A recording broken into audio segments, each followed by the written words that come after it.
We're here with Akhtar Farzi. This guy runs Oak's social media, everything that Oak does right now, meeting and doing autograph signings, everything. This guy runs everything. So Akhtar, when you look at the league and look at what's going on in the NBA, what do you think stands from what it was in the 90s to today? I think it's a little bit more controlled now. You've got a lot of the European presence. It's more magnified now. And I think more so social media now. A lot of the players coming into the league from college have such a strong following that I think it hurts the aspect of the NBA nowadays because there's not that hard of play anymore. Nobody's really earning their play time. It's just about ticket sales, and it's a business, and I get that. So I think that's where it's the lack. Going back to when like Oak and those guys played, these guys put it all out on the floor. You know what I mean? It was like battle night, battle night, battle night. That's the difference to me, and that's what I grew up on. You work with Oak with his foundation. You go and feed the poor. Tell us a little bit about the foundation and what you guys do. We basically provide for underprivileged kids, go city to city. We feed the homeless. Oak and I are both in the kitchen. Our friend Joe Masters, who also is on the board of the Oakley Foundation, we basically go into cities and we're there and we cook and we feed the homeless and the homeless shelters, and we have a great relationship with a lot of the shelters throughout the United States. And that's something I've been passionate about and Oak's been passionate about, and that's our true bond because that's what we feel passionate about, is giving back. So whenever we can, we give back. Now, you have a pizzeria. Tell us a little bit about your pizzeria. Where is it located and how could people go and check out your wonderful food? Bella Pizza in Hillsborough, New Jersey. We're on Instagram and Facebook. My passion to cook and doing that, and I also use that platform to give back to the community. I always feel that no matter what platform you have, if you want the support of the community, you need to support the community as a business. And I hope more and more businesses take that approach upon themselves because they do have the platform and they can make a difference in their communities, whether it's the local shelters, the youth sports teams, which is what I'm big on, the local schools. And I think that's huge. You know, you give back and you'll get back. Oak and I, we've always done things where we do it for the cause and not the applause. We don't do it for the recognition. We do it because we have the platform and we can give back, and that's what we love doing. Your son plays high school ball, 6'2", defensive lineman. Tell us a little bit about him and tell us a little bit about the new NIL deals. What are your thoughts to what's going on right now in college sports? My son, great athlete, class of 2024, reclassed. He's going down to Myrtle Beach Prep to, do reclass as a class of 2025. Being that the NIL deal, it's something that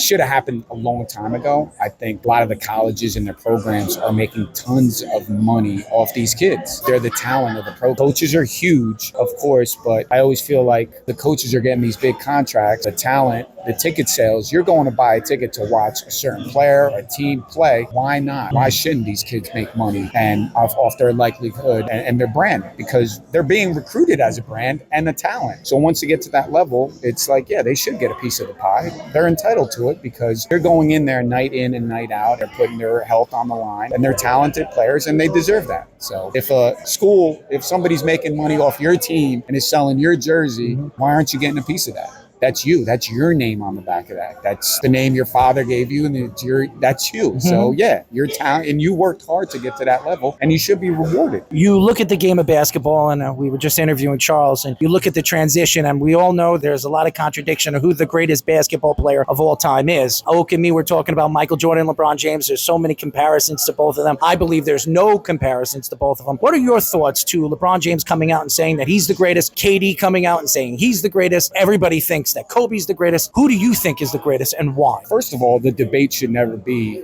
Jordan or LeBron. I mean, stats are one thing. LeBron is a phenomenal player, has a great relationship with Oak, and I think the comparison should be Jordan and Kobe Bryant. But to me, the greatest of all time is Michael Jordan. And Oak has always said, and I agree with him, is you got cornflakes and you got frosted cornflakes. One's got frosted cornflakes, which is, Jordan. And I think aside from the game, I think just the landscape of the NBA and what Jordan did and changed the whole landscape of the NBA and made it global to where it is today. Mm-hmm. It's even bigger, yeah, but the foundation was set with Michael Jordan. When the Gatorade commercials were coming out, want to be like Mike, that was international. That went all over the place. And then look at nowadays, everybody's wearing Jordans. I look at it from a whole aspect of not just what he did for the game of basketball, but globally, what did he do for the business of basketball? And from where you and I are sitting today, this place might not exist 50 years from now, but I'm sure it'll be a place where people will be sitting with Jordans on. No question. Just like the two of us right now. We both have Jordans on. Yeah. I don't have LeBron's on. He doesn't have LeBron's on. And I think, to me, the greatest to ever play the game is Michael Jordan, and for what he did for the game of the basketball is Michael Jordan. Not just the NBA, but from a college aspect, and the kids coming up now. No matter how old you are, growing up, you know who Michael Jordan is. Of course. You know, with all credit to LeBron, I think he's phenomenal for what he's done for the game of basketball. But there would never be a LeBron and never be a Kobe Bryant without a Michael Jordan. And there would never be a Michael Jordan without the guys like Bill Russell, Magic Johnson, and everybody that came before him. To me, the debate's always going to be there because us guys and women, we want to debate about who's the greatest, who's not. It's barbershop talk. Yeah. It's barb talk. It is what it is. But to me, the greatest to ever be is Michael Jordan because of what he's done all around for the game of basketball. I think he's the greatest athlete to ever play professional sports. Without a doubt.